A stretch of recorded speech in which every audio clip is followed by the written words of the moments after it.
ബന്ധപ്പെട്ടിട്ടുള്ള വിഷയങ്ങളിൽ ഒരുപാട് വിഷയങ്ങളിൽ ഗ്രന്ഥങ്ങൾ രചിക്കുകയും അതുപോലെ തന്നെ ഒരുപാട് ആർട്ടിക്കിൾസ് മറ്റുമായിട്ട് ഒരുപാട് രചനകൾ നടത്തിയിട്ടുള്ള ആൾ കൂടിയാണ്. അപ്പൊ അദ്ദേഹത്തിന്റെ ടോക്ക്, ഈ ഒരു വിഷയത്തിലുള്ള ടോക്ക് എന്തായാലും നമുക്ക് വളരെയധികം ഉപകാരപ്രദമായിരിക്കും എന്ന് തന്നെയാണ് വിശ്വസിക്കുന്നത്. അപ്പൊ ഇസ്ലാമിക് ഫൈനാൻസുമായി ബന്ധപ്പെട്ട് പറയുകയാണെങ്കിൽ നമ്മുടെ ട്രഡീഷണൽ ആയിട്ടുള്ള ഫിനാൻഷ്യൽ സിസ്റ്റങ്ങളുണ്ട്, ട്രഡീഷണൽ ആയിട്ടുള്ള ബാങ്ക് സിസ്റ്റങ്ങളുണ്ട്. അതിൽ നിന്നൊക്കെ വളരെ അധികം വ്യത്യസ്തമായിട്ടുള്ള ഒരു കാഴ്ചപ്പാടാണ് ഇസ്ലാം മുന്നോട്ട് വെക്കുന്നത്. അപ്പൊ അത്തരത്തിലുള്ള രീതികൾ, ഇപ്പൊ ഇസ്ലാമിക് ബാങ്കിങ് ഇന്ന് ലോകത്തിന്റെ പലയിടങ്ങളിൽ വളരെയധികം സ്വീകാര്യത ലഭിക്കുന്ന ഒരു സാഹചര്യമാണ് നാം ഇന്ന് കണ്ടുകൊണ്ടിരിക്കുന്നത്. മലേഷ്യ പോലെയുള്ള, ഇന്തോനേഷ്യ പോലെയുള്ള, UAE പോലെയുള്ള രാജ്യങ്ങളിലൊക്കെ ഇസ്ലാമിക് ബാങ്കിങ്ങിന്റെ ഇംപ്ലിമെന്റേഷൻ നടക്കുന്നതായിട്ട് നമുക്ക് കാണാൻ സാധിക്കും. അപ്പോൾ ഇൻട്രസ്റ്റ് ഫ്രീ ഫൈനാൻഷ്യൽ സിസ്റ്റം എന്ന ഒരു ആശയം, ആ ഒരാശയം പണ്ട് മുതലേ മുന്നോട്ട് വെക്കുന്ന ഒരു എക്കോണമിക് സിസ്റ്റമാണ് നമ്മുടെ ഇസ്ലാമിന്റെ സാമ്പത്തിക വ്യവസ്ഥ. അപ്പൊ ഇസ്ലാമിലെ ഒരുപാട് ലവാബിത്തുകൾ, ഒരുപാട് നിബന്ധനകൾ, അത് പാലിച്ചുകൊണ്ട് നടത്തുന്ന ഇസ്ലാമിക് ബാങ്ക് സിസ്റ്റം ഇന്ന് ലോകത്തിന്റെ പലയിടങ്ങളിലായിട്ട് പ്രചരിച്ചുകൊണ്ടിരിക്കുന്നത് നമുക്ക് കാണാൻ സാധിക്കും. നമ്മുടെ ഇസ്ലാമിക സാമ്പത്തിക വ്യവസ്ഥയുടെ ഏറ്റവും അടിസ്ഥാനമായ ഒരു തത്വം എന്തെന്ന് വെച്ചാൽ അത് റിബ ഇല്ലാതിരിക്കുക എന്നുള്ളത് തന്നെയാണ്. അഥവാ റിബയില്ലാത്ത, പലിശരഹിതമായ, അതുപോലെ ഖിമാർ, ചൂതാട്ടം തുടങ്ങിയ സംഗതികളൊന്നും തന്നെ ഇല്ലാത്ത ഒരു സാമ്പത്തിക വ്യവസ്ഥയാണ് നമ്മുടെ ഇസ്ലാം മുന്നോട്ട് വെക്കുന്നത്. അപ്പോൾ ആ ഒരു തത്വങ്ങളും ആ ഒരു അടിസ്ഥാന ആശയങ്ങളും പാലിച്ചു കൊണ്ടുള്ള അതേ രീതിയിലുള്ള ബാങ്കിങ് സിസ്റ്റം കൊണ്ടുവരാനും സാധിക്കും എന്ന് ഇന്ന് നടക്കുന്ന ഒരുപാട് ഇസ്ലാമിക് ബാങ്കിങ് അതേക്കുറിച്ച് പഠിക്കുമ്പോൾ നമുക്ക് കാണാൻ സാധിക്കും. ഗസ്റ്റ് എത്തിയിട്ടുണ്ട് കേട്ടോ.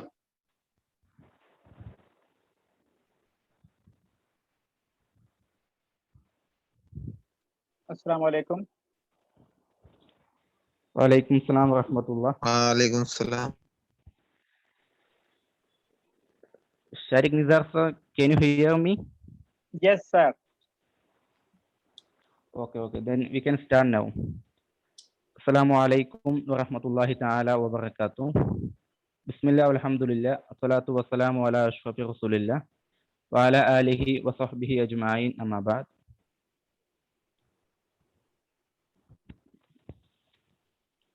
Honorable guest Professor Sharik Nizar sir, Ustad Jafar Hudavi Kolattur, and all those who are present here in our program. I hope that you are doing well and staying healthy and safe in this period of pandemic COVID-19. So here we are now in the inaugural session of the Finance Talk series conducted by Department of Islamic Finance and Economics from Darul Huda Islamic University. As all of you know, Islamic finance is being a subject of discussion at the global level, as the interest-free finance system has been gaining considerable momentum all over the world in common, and in our country, India in particular. So, in order to beware the students of the importance and the significance of the Islamic finance, the Department of Islamic Finance and Economics has decided to conduct a talk series named Finance that will cover all the major topics coming under the Islamic finance. So here, today, In the first session of the talk series, we are discussing the topic scopes and challenges of Islamic finance in India. And we have our guest, Honorable Professor Shadiq Nizar sir, who is working as professor at Rizvi Institute of Management Studies and Research in Mumbai. As our guest has a vast range of experience in the field of Islamic finance, I hope that the whole audience will definitely benefit vehemently from his talk and address. The topic he will be discussing with us is the scope and challenges of Islamic finance in India. We all know that as the new regime has come in power at the center, the Islamic finance in India is facing a lot of challenges. And we all need to be aware of those challenges, and we have to be aware of what role we can play in the development and in progress of Islamic finance system in India. So, inshallah, our guest Sharik Nizar sir will be talking us about that topic, and we hope from the audience all of their support and presence here. And I think that you, all of you, are well aware of the of our guest Sharik Nizar sir. Has He has a lot of contributions. He has contributed uncountably in the field of Islamic finance in India. We know that he is the co-founder of CIS, Taqwa Advisory and Sharia Investment Solutions, which is a Sharia advisory institution based in Mumbai, as well as he is the advisor to Kerala government's Islamic finance venture chairman financial services. And not to mention about his contributions, has he has authored a lot of works and written a lot of articles in the topic related to Islamic finance and economics. So I hope that the whole audience will definitely benefit from his talk. And now I don't want to prolong my words and steal the time from our guest Sharik Nizar sir. And I heartily welcome our guest to have his time and address us on the topic scopes and challenges of Islamic finance in India.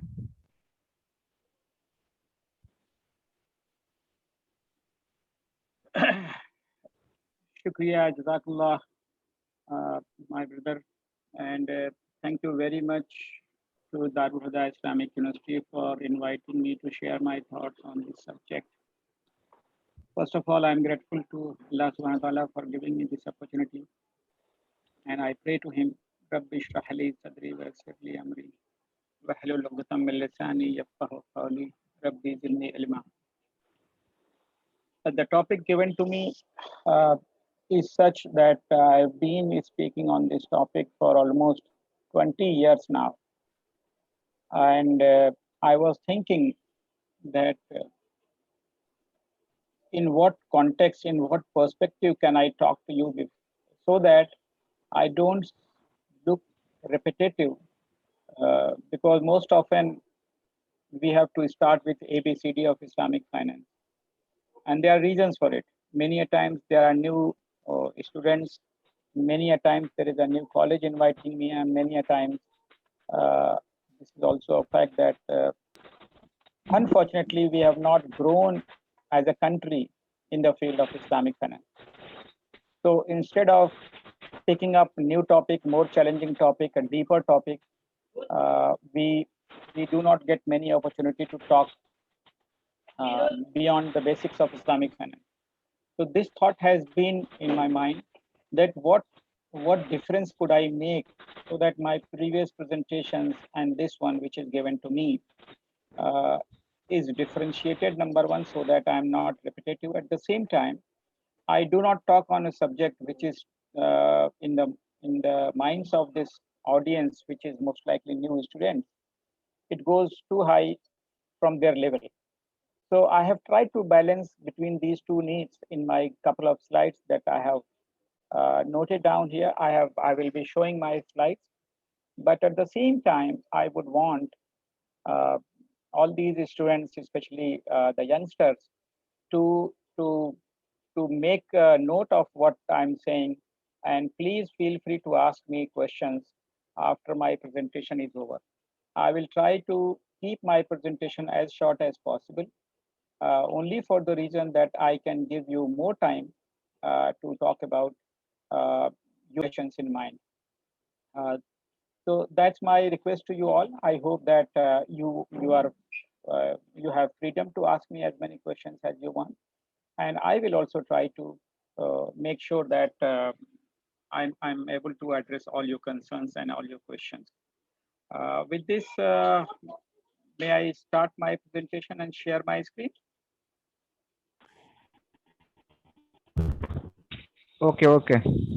Yeah. So are you guys able to see my screen? Okay, Yeah. fine. Yeah, we can see that. Okay. Thank you very much. So first thing, so modern financial system comprises or looks like something like this. Why do we need financial system? For students, one pointer is that we need financial system because somebody in the society has surplus money and somebody in the society has shortage of money, and therefore we need a system so that money can flow from wherever it is in the form of surplus to wherever it is needed in the form of shortages. Mostly it is the entrepreneurs who need money to do businesses, to earn money, to create wealth, and so on and so forth. And mostly it is the individuals and household that we call in economic terms who have surplus of money. So financial system purpose is to take money from where it is to where it is needed. Now, to perform these functions, uh, where it is the money where it is to where it is needed, to take this money from where it is to where it is needed, we have different types of institutions. And the most important among those institutions are the banking institutions. They take money in the form of loans, accept money in the form of loan from the person who has surplus, and give money to those who have shortage in the form of loan. And they charge interest, which is known as riba, and they pay interest, which is known as riba. So this is the most important financial institution as far as modern financial system is concerned. Another form of architecture in the financial system is known as capital market. And capital market is a place where those who have surplus and those who need, they interact with each other, and they then share, those who have surplus, they share their money with those who are in need. Now, these surpluses could be shared in the form of loan and could also be shared in the form of equity or partnership or musharka that we call. This is the second type of financial institutions in the financial system. The third one is known as people who have surplus money. They they are also faced with certain risks, and they want to develop a protection system wherein their money can be utilized for any kind of adverse financial consequences faced by them in the future, so that when they face this kind of financial adverse consequences, they they get indemnified financially, not otherwise. So this system or this architecture is known as risk management, or in insurance or in the modern finance, we call it insurance sector. So if you look at financial system, there are banking institutions, non-banking are part of it. There are capital market and there are insurance companies. All of these are known as financial participants.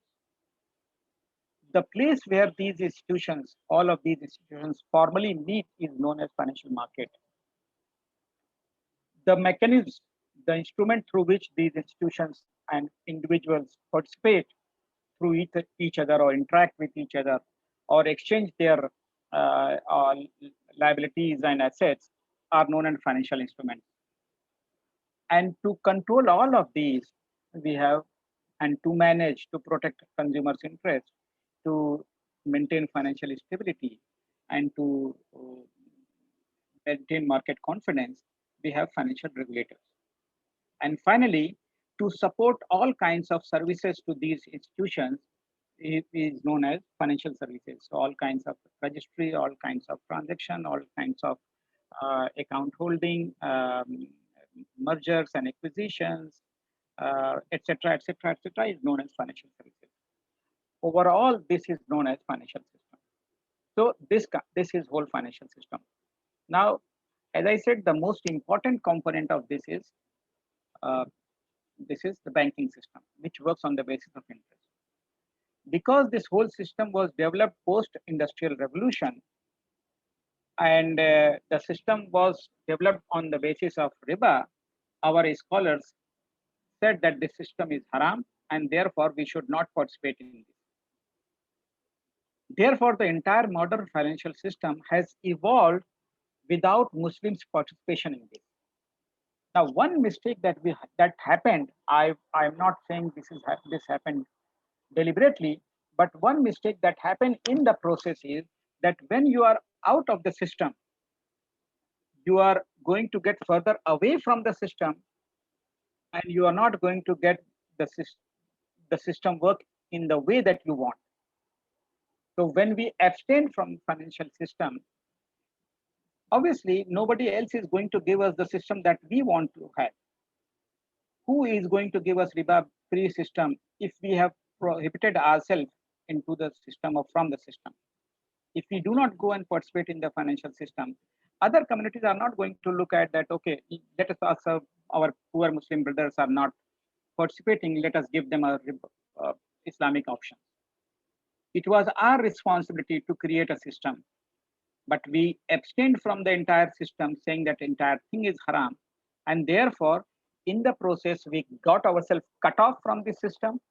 We actually inadvertently we allowed the other system to prevail upon us, and therefore today's situation, we wherever we are unable to avoid financial system, which is major modern financial system. So that is the challenge number one, that we got ourselves cut off from this, and therefore we could not develop system that was suitable to Islamic requirement.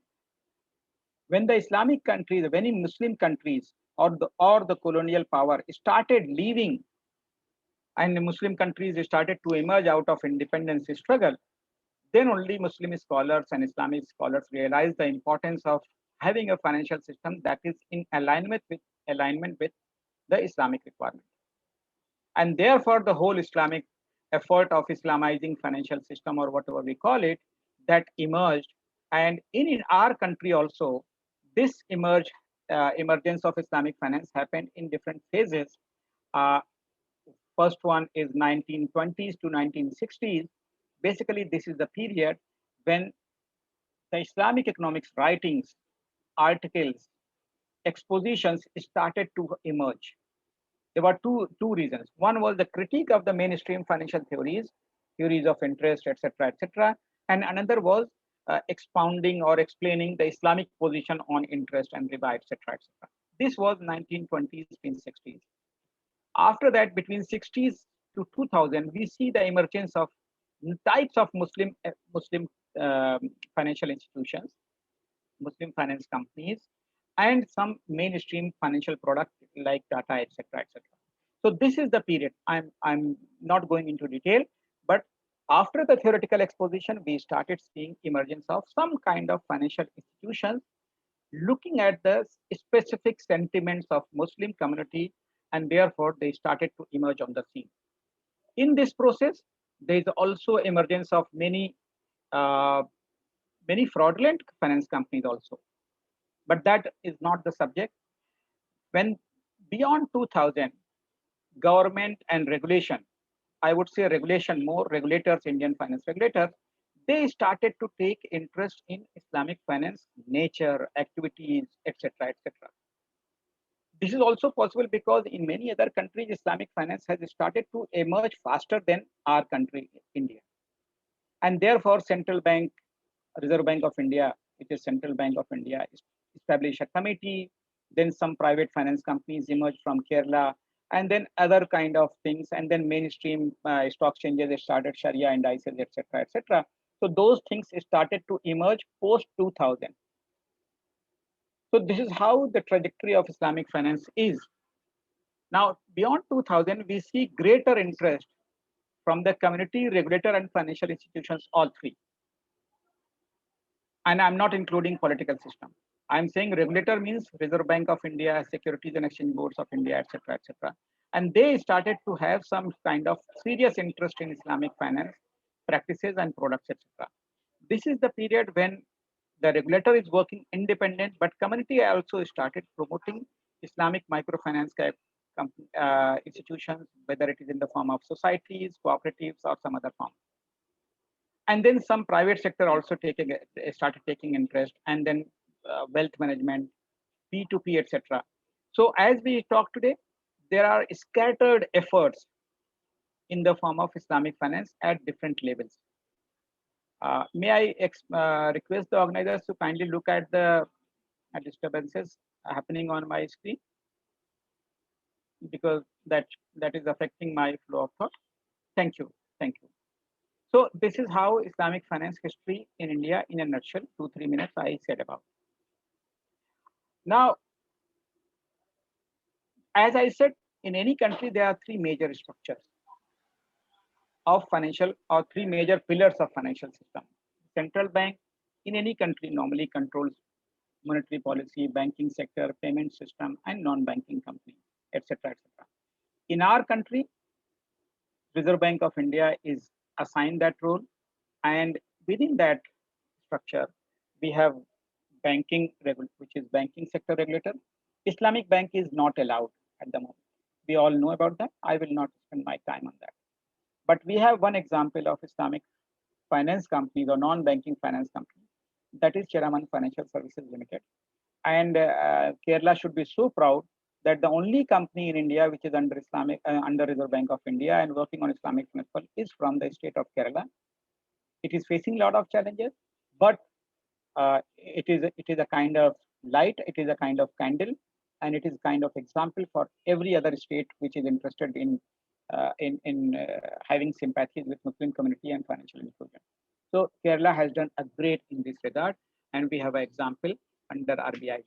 Other than this, the most important regulator for Indian financial sector, as far as the second pillar, which is connecting borrowers and correcting those who have surplus fund with those who need, is Securities and Exchange Board of India. Now, this is the most open sector as far as Islamic finance is concerned. And here we see a lot of Sharia compliant product or Islamic product. It is venture capital fund. It has Islamic mutual fund, Sharia mutual fund. It has Sharia compliant PMS, Sharia indices, etc., etc., etc. All kinds of products are available in India. And finally, the third pillar, which is the Insurance Regulatory and Development Authority, the regulator for insurance sector. We do not have any Islamic insurance companies at the moment in India, but there are certain activities which is jotted as research in Indian insurance sector, which are working on the principles of Takaful, although they don't call themselves Islamic insurance company, and it is not managed by Muslim, but there are examples of Islamic insurance activities in India in the community segment. As far as government is concerned, we see central government owned GIC Re is offering Islamic reinsurance business, is having Islamic reinsurance business. So central government is actively involved in, or central government owned company is actively involved in Islamic insurance, and then mostly private sector is involved in Islamic wealth management and mutual fund, etc. And there is one state government owned company or state government promoted public private partnership company under the Reserve Bank of India. So this is the architecture or landscape of Islamic finance in the country. If you look at the community side, Indian Muslims and Islamic finance, microfinance is most popular. In North India, there are hundreds of institutions known as Muslim funds, and they're known as Muslim fund. It's not they are established as trust. How legally compliant they are, most of them have converted their business into Nidhi companies, but they still retain the name Muslim fund like Muslim Fund Deoband, Muslim Fund Bijnor, Muslim Fund Najibabad, etc. And then other legal format is adopted by many other states in India, including Kerala, is cooperative society structure. So this cooperative society structure is single state and multiple state both, and both are there. I have some, so there are some examples I will give it at the end. Uh, P2P and Sharia list, Sharia consultancy is all there. There are some companies which have got themselves listed on stock exchange based on Sharia compliance. An example is Octaware. There are some companies like which are very active in arranging fund uh, from savers to those who need it on Islamic terms. Rahbar is very popular name in that. And there are many chamber of commerce which are now arranging fund from their members who have surplus to their own members who need funding. So chamber of commerce are also playing important role in promoting Islamic finance in various states of India. The Takaful I have already spoken about. So as far as Indian Muslims and Islamic finance is concerned, this is the scenario at broader level. I will not be able to go into detail, but if you have questions, I'll be happy to address them. Microfinance, if you look at a structure, uh, there are for-profit microfinance and not for-profit microfinance. Uh, Within for-profit microfinance, we have cooperatives and trust. Within cooperatives, we have single state and multi-state. And within trust, we have Muslim fund, and many of them are now converted into Nidhi companies. And then at the bottom, we have given some examples, some names of such kind of Islamic microfinance society. A not-for-profit category, if you look at, some are based on charity, which is just collecting charitable amount through trust format, legal format, and then giving loans, qarz hasana, and financial support to people who they can afford to. So that is not for profit, and it is mostly zakat money and donations and ta'awun coming from those people who are wealthy and those who can. And then this money goes to supporting the people, and the cost of the operation is managed through some kind of charity donation or costing, etc. at the organization level. There are some cost based also not for profit.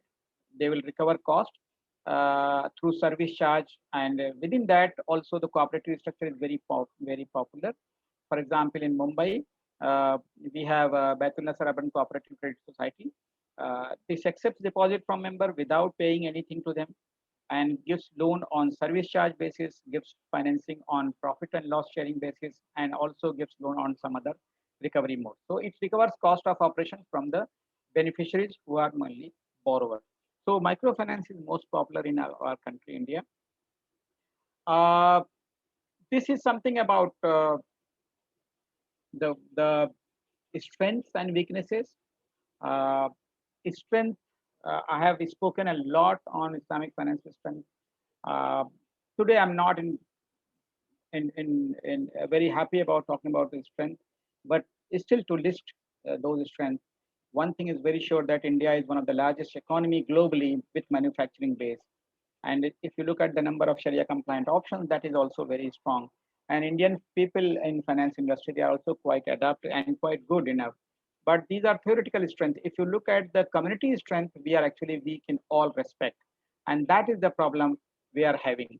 But other than that, community level, we also have financial regulators who are not very active supporter of the cause of Islamic finance. The reasons are obvious, as was said by the introductory note by my friend, that government regulators look at government. If the government looks positive, regulators are active. If the government looks not positive, then the regulators take a back seat. And the best example is that in 2015, Reserve Bank of India itself came up with its own staff report. Its own deputy director came up with report that Islamic banking should be introduced in India. They call Islamic banking as interest-free banking, and that is fine. Whatever name they find uh, comfortable for their use is okay.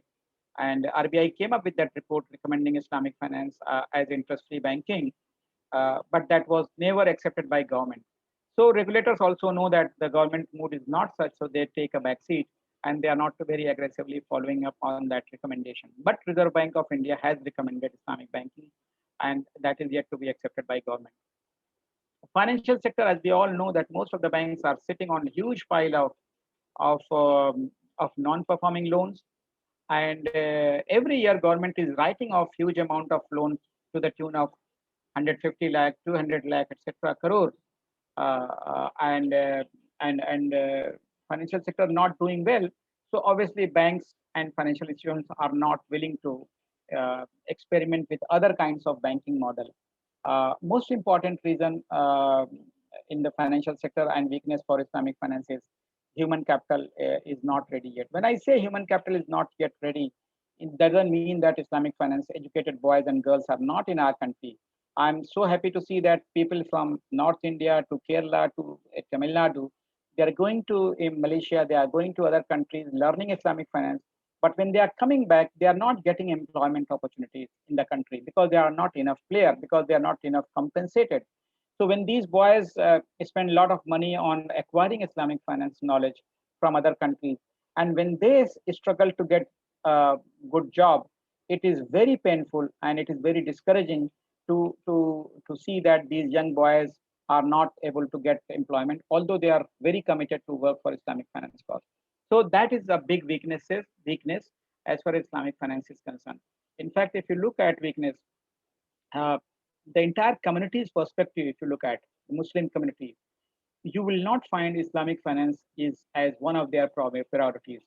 If you look at north, south, east, west, different regions of India, and especially North India, where a lot of Muslims are there, finance and halal earnings are hardly a priority. They may have a priority for halal food, but halal earnings are hardly a priority. They're not part of mainstream financial system. We talk a lot about Sabchar committee, etc., that Muslims are financially excluded. But it is not the government that has forced Muslims to go out of the system. It is the Muslims themselves who have excluded themselves from the system. And because we have excluded for A, B, C, D reason, as I said in the beginning, obviously nobody else is going to cry for us. So unless we change the trend and take participation in the financial system in whatever little or small form, the situation is not going to change. And in this context, our teachers have a big role to play. They have to encourage students to go into the financial system to choose whichever Sharia compliant options is available, gain experience, learn skills, new skills, and then launch products that is good and halal for the community. And that will take a long period. It is not going to come in 2, 3, 4, 5 years. It is going to take a couple of decades. Then only we will be able to see a really viable alternative of Islamic finance in our country. But until then, it is going to be a big challenge. So these are weaknesses about Islamic finance. Uh, Opportunities, obviously, India is the only country where Islamic finance glass is totally empty. If you look at our neighboring country, which have lower population than us, they have huge Islamic finance business opportunities, Islamic wealth management, Islamic banking, Islamic insurance. So everything in our country is open. So it is a huge opportunity as far as global financial system is concerned in the form of Islamic finance. But we are not yet ready because the community is not yet ready because the people are not yet ready. If you look at a couple of products that we have, it's a smallest in size. Look at Tata's Sharia fund, look at Taurus Sharia fund, look at other Sharia compliant products. These are hardly subscribed by Muslims. If Muslims do not subscribe to Sharia funds, which is meant for them, which is launched for them, then who else is going to subscribe Sharia fund? So howsoever big we talk about Islamic finance, if we are not going to have faith in the product that is Sharia compliant, then obviously nobody will be willing to launch another product if they see that the existing products are not successful.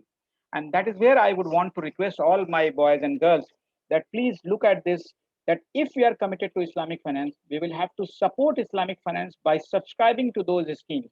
If we see that there are weaknesses, we should we should know about those weaknesses and we should sort this out. But if you know that it is Sharia compliant, it is under the guidance of a Sharia board, it is by one of the largest and best player in India, and still we do not support such a scheme, then it speaks volumes about Muslim community's commitment to Sharia finance. So talking only in the universities and colleges is not enough unless the industry sees that community is really desirous of having Sharia compliant option. And that desire will be proven only by subscribing to such schemes. Otherwise, it is not going to make any difference in the industry. So opportunities are immense, both in the form of business and human capital, but we will have to capitalize on it. Threats are always like we every few years we see that there are fraudulent Islamic finance companies.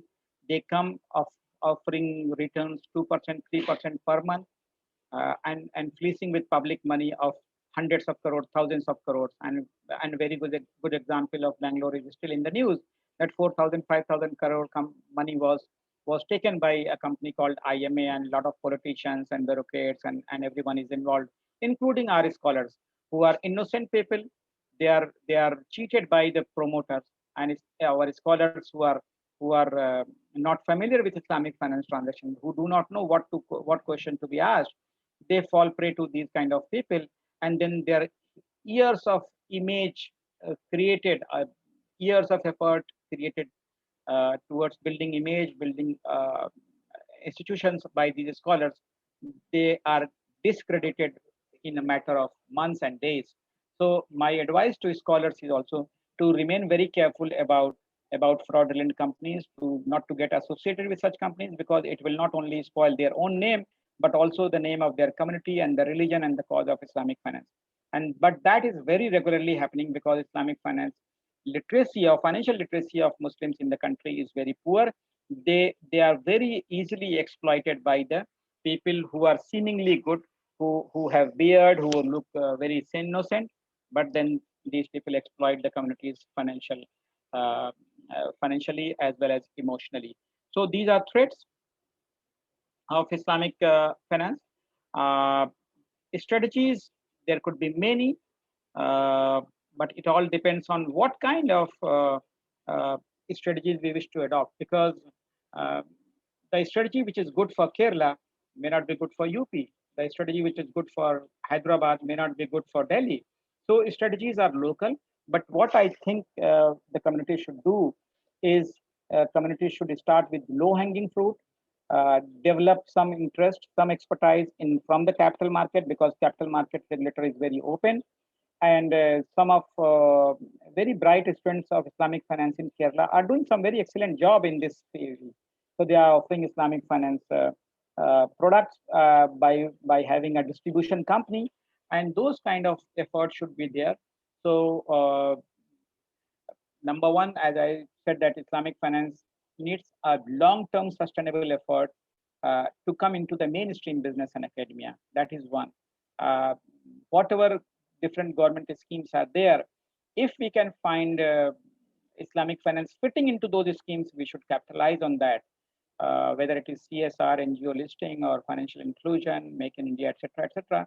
There are many efforts done by community at different levels, as I said about microfinance, as I said about takaful, as I said about other activities. Community should learn from it. If they cannot support that or cooperate with that, they should have their own institutions to serve the members of the community. So this is another strategy that I can talk about. Our madrasa graduates have been most excluded, and this is one area where they can be brought into the mainstream. Universities like Darul Huda can play a very important role in making students become Sharia scholars, Sharia auditors, Sharia reviewer, etc., etc. And I will be happy to provide them all kinds of support in the form of organizing workshops and lectures for such students who have interest in Islamic finance. And at the same time, Islamic finance has not grown in any country without involving regulator and policy makers. So we should never think that community alone can do it. In can make progress in Islamic finance. It is very important that Reserve Bank of India, Securities and Exchange Board of India, or Insurance Regulator of India, and bureaucrats and policy makers should be continuously informed about Islamic finance progress, success, etc., etc. I know Delhi-based Indian Center for Islamic Finance, under the guidance and patronage of Abdul Aqib Saab, very, very humble gentleman and very active person, has done a lot for to promote Islamic finance, but his health is not keeping well in the last few months, especially during the lockdown. And but there are more institutions, such institutions needed at a state level, because one organization in Delhi with only one soldier is not enough. So there should be some body something like a policy institute in Kerala, that should be regularly interacting with Kerala government, and when, as and when needed, it should be interacting with Delhi-based government to talk about Islamic finance, to talk about products, to talk about the institutions that are there. So all these can play a very important role in promoting Islamic finance in India. With this, I have come to end. I thought of speaking. I was given 40 minutes time. I have taken about 37 minutes. I am ending my talk 3 minutes before, and this 3 minutes plus all the time that you have, I will try to utilize for question and answer. So with this, I once again thank Darul Hidayah Islamic University for giving me this opportunity, and I'm grateful to all the students who have participated in this lecture, and I'm also thankful to all the people who have been trying to create some disturbances by looking at my screen. Guys, you do your job, I will do my job, and that is how life goes on. So thank you very much, everyone. And if organizers allow, I'm open to question and answer. Thank you very much. Jazakumullahu khairan kathira.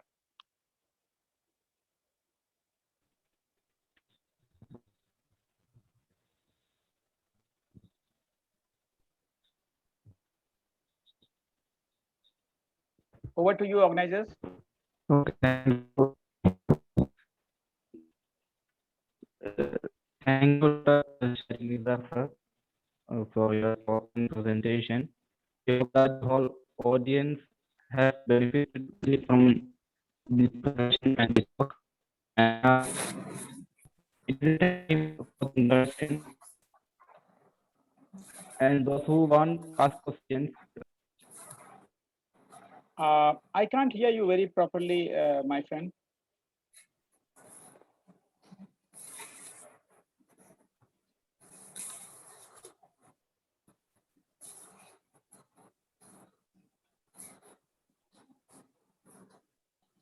There are some questions. If you allow, I can take from the chat section.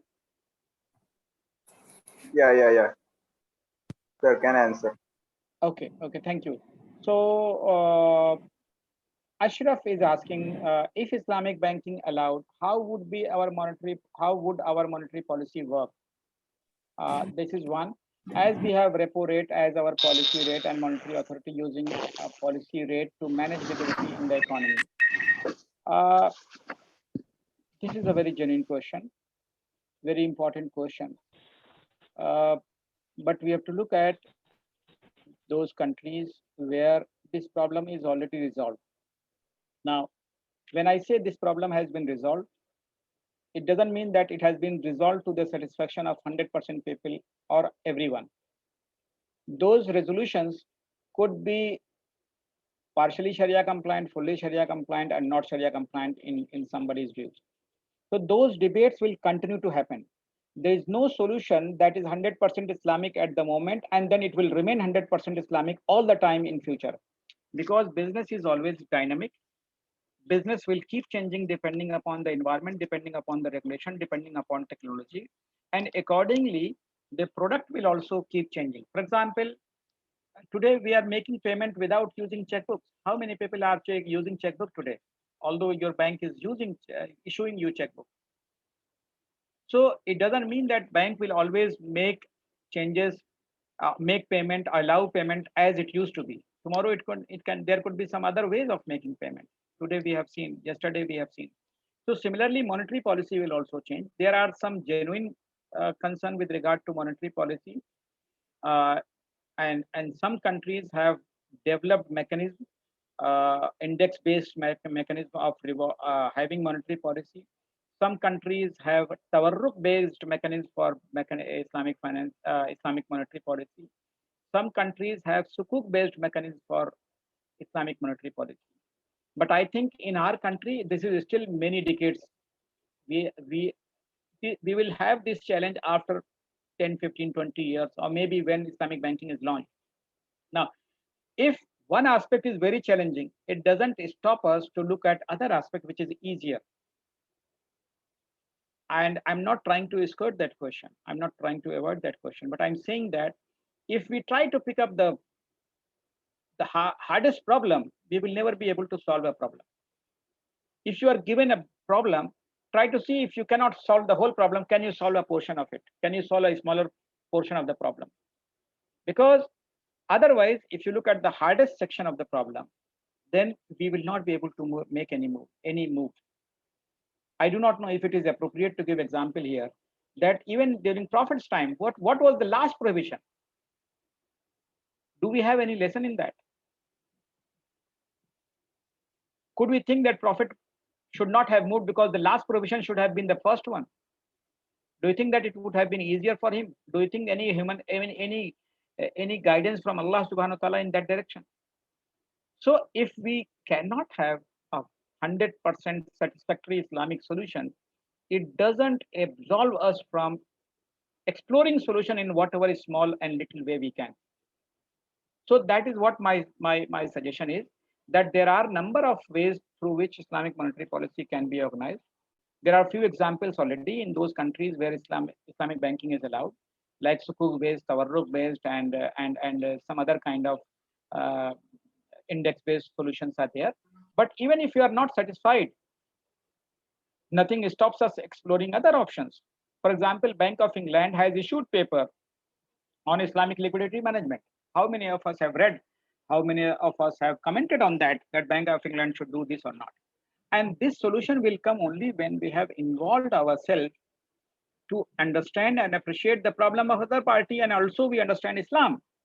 Then only we can provide solution. When we understand Islam, we do not understand finance. The only thing we can do is we can criticize it, but criticism cannot solve the problem. So that is my suggestion. It doesn't mean that I'm 100% happy with the current state of Islamic finance. But it doesn't absolve me that if something is not good, I should just leave it and allow the mainstream. If Islamic banks are not enough Islamic, can it give us justification to go to riba-based system? That is a question we should be asking ourselves. Now, second, somebody is asking, can we start it? Yes, we can start it whatever way we can. Within the regulatory architecture, we should look at what is possible in our country. For example, I gave you example of all three pillars of Indian financial system, where it is easy and where it is not. You can choose the easier one if you want, and make yourself earn halal, gain some experience, learn some skill, and God willing, inshallah, later on you get chance to start Islamic bank. So that is something I think one way is always positive. Look at what can we do. Another is always be very critical and saying that no, Islamic banks are not enough Islamic, and therefore we should be happy with whatever system is there. So these are two approaches. You either be unhappy, unhappiness with Islamic finance doesn't give the justification to be happy with the riba-based system. That is my suggestion for that. Dilshad is asking, can we transact with Islamic windows opened by conventional banks, since they consume these deposits for interest-based activities?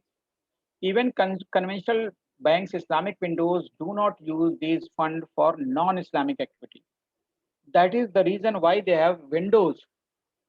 They have special windows for Islamic finance transaction. They cannot take this money to utilize for non-Islamic transaction, because then what Sharia board is doing?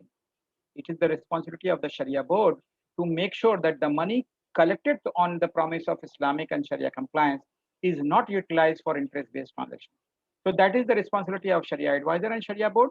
And once the money is collected on Islamic windows, that money can be utilized always for halal purposes. So I don't see any reason that we cannot do that. Omar Ali is asking, can we start Islamic banking system? Umar, I think I have spoken on this question. Let us not look at that we start something most difficult. For example, if I'm talking to a school which is senior secondary level or secondary level up to 10, and he asks me question, how can I do PhD? I will say that first you do your high school, then you go to your senior secondary, then you go to graduation, then you go to post-graduation, and then obviously your doors will be open for PhD. So there are stages when the questions can be addressed. If there are 100 activities, out of that 30 are open for Islamic, let us not keep harping on remaining 70, that why 70 is not there. This is not an excuse. Why 70 is not there? Because 30s are not successful. If we make 30 successful, there will be another 30 open. And if we make another 30 open, there will be remaining 40 open. So if we say that I will start doing Islamic finance transaction only when I have all the things ready, that will never come our way. This is a question for excuse. This is not a question to support and promote Islamic finance. So, I think that let us not wait for banking. If there are other options, we should support that. What are the stocks halal? Please give some name. There are a number of organizations giving this name. There are a number of fintech companies ready to give you this name. For example, FinTap is there. For example, Islamically is there. For example, Tasis Sharia list is there. And if you do not know any of these, you just go to look at what is the stock where Tata Ethical Fund has invested. Obviously, all the stock that Tata Ethical Fund has invested, that name is there in public domain, and you can choose any stock. By default, those stocks are Sharia compliant. And those will be not only one or two, but 50 plus stocks that will be Sharia compliant. So, and those stocks are regularly being checked. If I give you a name today that this stock is Sharia compliant, maybe tomorrow that becomes non-compliant. So there is no point you giving a name today which has possibility of becoming non-compliant. You go to these investors, wherever they invest that remain Sharia compliant. The moment they become non-compliant, these stocks are removed, and those which are compliant, these stocks are included. So anytime if you look at Tata Ethical Funds in portfolio, stocks remain Sharia compliant. And if you want to have subscription, then you can subscribe a list of Sharia compliant stocks from many at ISF. I think Islamically is already giving you stocks without even making payment. So you can also look at their, they have a mobile app. You can download that app and you can get the list of stocks which are Sharia compliant. Ubaid is asking question, can Murabha ever be truly Islamic finance contract? Ubaid, this is again a very serious question. I'm not happy with Murabha. But if I'm not 100% happy with Murabha, let's say I'm not 80% I'm unhappy with Murabha. 80%. I'm 100% unhappy with riba. So 100% unhappiness is better or 80% unhappiness is better. That is your choice. That is your choice. Why Murabha is not truly Islamic is also because we have not had the experience to compete with the conventional banker. We have excluded ourselves from the financial system, and therefore we have not gained the knowledge and skill required to develop Islamic finance product. And this knowledge and skill will take time to come. If we start criticizing the boy who is just 2 years born, that he is not able to walk, he is not able to run, we will jeopardize his growth. We have to give him time because he is just 2-year-old, cannot walk and run like a grown man. That we have to understand. If we start cursing that boy that you cannot run like father, then the boy will never be able to gain confidence. So I'm happy with the criticism because it shows that people have knowledge, people are watchful, but at the same time, all the time criticizing Islamic finance means strengthening riba-based financial system. And whether we know it or not, the moment you criticize Islamic finance unnecessarily, then you are also trying to justify the riba-based system. If that is the point of view, obviously that is your opinion, and I will not dispute with you. That is your choice. There are many people who think that riba-based banking system is good for community. It's their view. Let them have their view. There are hundreds and millions who think that riba-based system is not good. So even a poor Murabha is better than interest. So this is a debatable point. You can choose whichever option you want to. If you are happy with interest-based financial system, it's your choice. If you are unhappy with Murabha-based financial system, you can still hope for improvement and you can give better solution, and hopefully the community will accept it. What is the historical background of this contract? This is about Murabha. There is a one professor, Dr. Khalid Wahid Falai in Chennai, B.S. Abdur Rahman University. He has done a PhD on Murabha. You invite him sometime and you ask him to talk only about Murabha. What Murabha was during Prophet's time, what was known as Murabha, how Murabha came to be in the current form, which is Murabha, uh, what is this known as? By Manajil or by Bishara. Different kinds of by is they combine to be called as Murabha, which is not the same as classical Murabha was. So I think Dr. Khalid will be the best person to talk about that. It is definitely not the same. It is an adopted version. Islamic banking Murabha is actually adopted version of Murabha of the classical fiqh period. It is not the same. This much I can say. Was it practiced in the early period of Islam? Murabha was practiced, but banking Murabha is different, and within banking, commodity Murabha is even worse form of Murabha. So commodity Murabha, reverse Murabha is worst form of Murabha, and then banking Murabha is still different from the classical Murabha. But I do not have time to go into that detail. What are the real Sharia objections regarding this contract? Obviously, it mimics the interest-based contracts very closely, and that is why people are dissatisfied with Murabha. So that is the most important Sharia objection, that it is a kind of hila, if you can call it in Sharia. It is not makhraj. And those who are from Sharia background, they will know the difference between makhraj and hila. Hila is how to earn haram using practice, and hiyal is hila. And makhraj is how to use Islamic finance techniques or Islamic techniques to avoid what is haram. There is a fine difference between the two, and I will not have time to go into that fiqh aspect, but that is also very important component of the question. Why has it become the contract in Islamic finance industry? This is another very important and very interesting question. Somebody should do PhD in this, because this is closest to conventional, and the regulators who are controlling the finance industry, they are happy with this product because this is very close to what they have been regulating. Nobody wants to go into a completely new set of product without fully being satisfied that the product is good for the financial regulator's point of view or not. And therefore, whatever financial regulator find very close to the existing product, they allow it. So it serves two purposes. One is that financial regulators are happy with Murabha, and other is that even financial sector participants and institutions and people are happy with Murabha. That is why Murabha is more practiced. Almost 70-80% of Islamic banking is Murabha.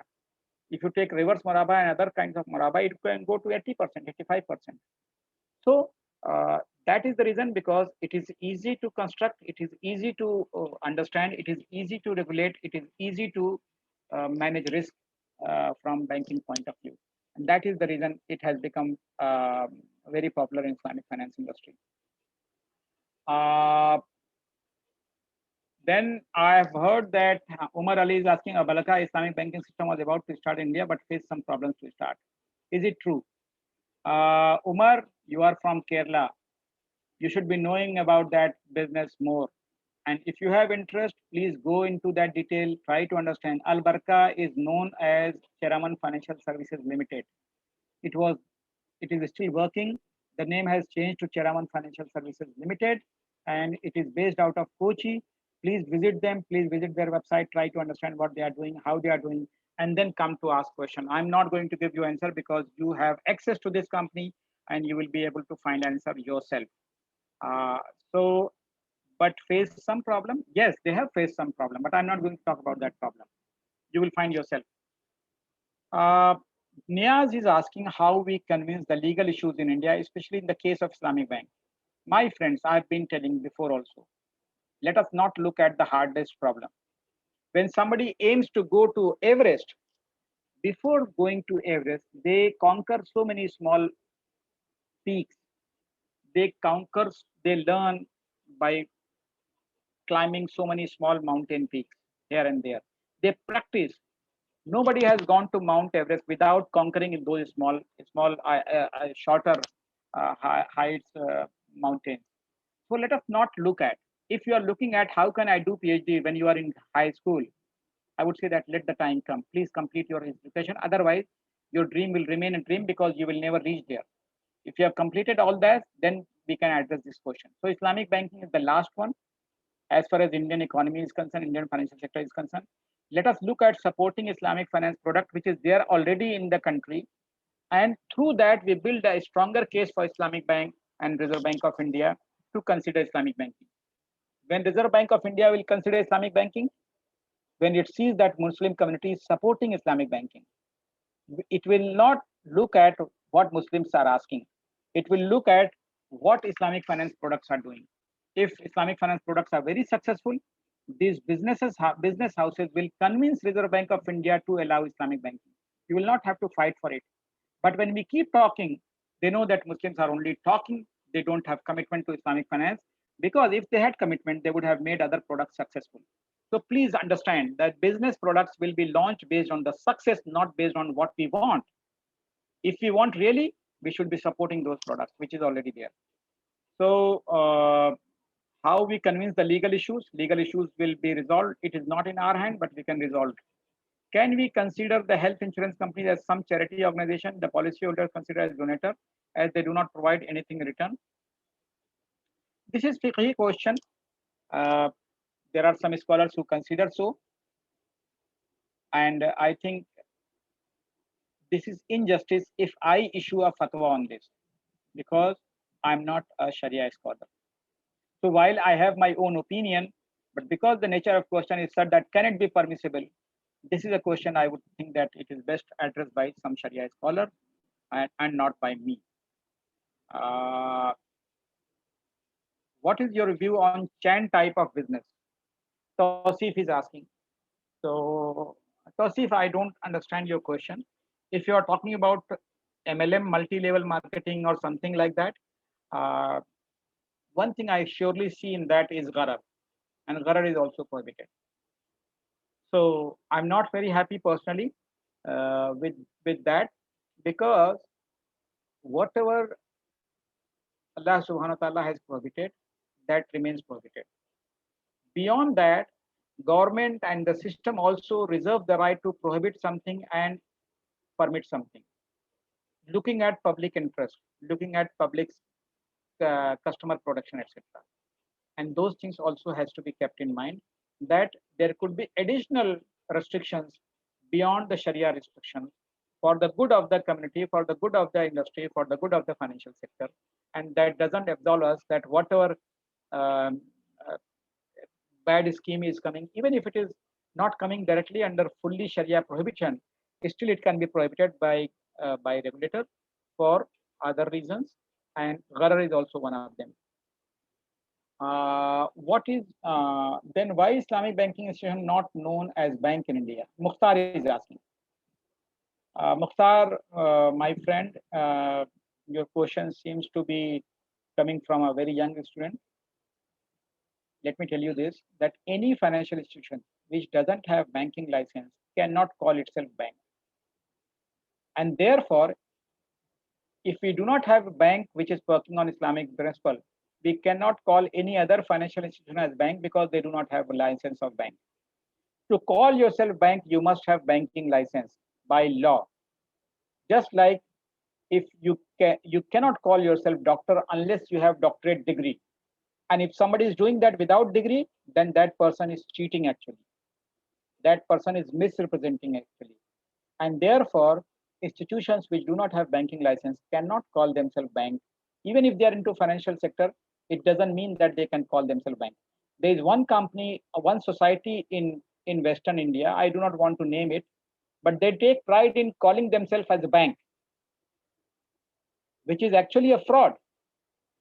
The company might not be doing fraud, but the way it represents its own business is actually fraud. Why are they calling themselves as bank when they are not? They do not have license of bank, and this is violation of the regulation of the country. That without having banking license, you are calling yourself bank and saying that no, we are doing banking activity, therefore we are calling ourselves bank.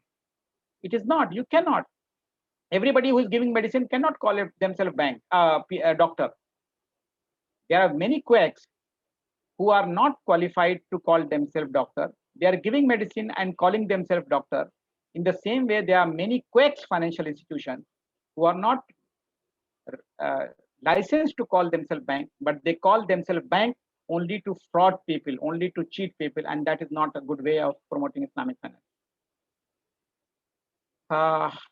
And what more? Can Islamic Bank be ever Islamic?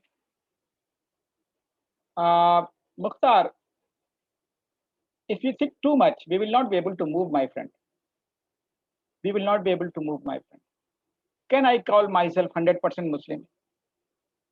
What do you mean by 100% Muslim?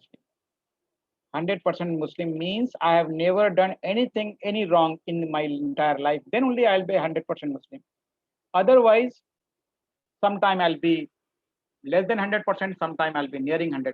You remember Hadith, Prophet's Sahaba said that when we are in your company, our Iman and our faith is very high. But when we go away from you, our Iman gets reduced. We feel that our Iman gets reduced. So this is human nature. When they were in the company of the Prophet, their faith level is very high. When they go to worldly affair, they feel that their faith level has come down. If this is the situation with Sahaba, what about we people? What about I and you people? So let us not try to understand that Islamic finance, Islamic bank, and all the people associated with that, they are un-Islamic. They are doing some kind of conspiracy. This is not a good thought. If there is a weakness, there is a weakness in all organizations. There are Islamic schools. There are weaknesses in that. And we try to solve that. We try to improve that. So same are with Islamic bank and financial institutions. What are some Sharia compliant investments in India? I think I have spoken on this. I have given you a list of things, what is active and what is not. So Ziad was asking about what are Sharia compliant investment. There are a lot of things available. You go to Rahbar, you go to other websites, and you will see the list of activities. Niaz thank is saying me thank you. So thanks Niaz for your questions, and Shamima is also saying thank you, and a lot of people are saying thank you. So I think I have picked up all the questions. I go back to organizers. If they have any question, fine. Otherwise, I will end my session. So thank you, and over to you, organizers. Altaf Saab, over to you. Jazakallah, Sharif Nizar sir. It was really wonderful. That your talk was really wonderful and very useful. I'm an economics student doing research at Center for Development Study.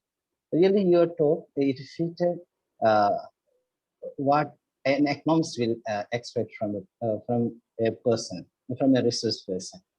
And I'm very happy, Jazakallah khair. And I think that organizer will give some. Hello, new organizer.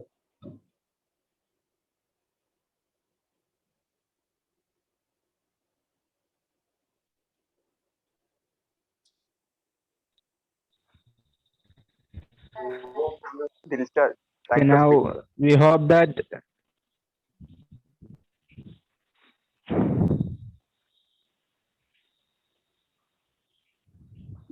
Mukhtar, we can continue.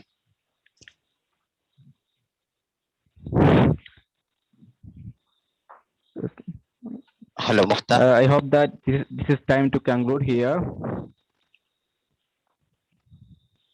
Hello, can you hear me? Yeah, Yes, you're audible. Yeah. Yes. Continue. Then we hope that we can conclude here that as we have completed our talk and our guest Sharik Nizar sir has faced all the questions and answered very well. And now, on the behalf of our department, I would like to express the bundle of thanks to Professor Sharik Nizar sir for his excellent presentation and the talk. And I hope that all of the students and those all who were present in this program have benefited very well from his talk. And I also express the thanks and gratitude to those all who were present in this program. And we hope your support and your presence and your support for us in the upcoming days, also in the upcoming programs.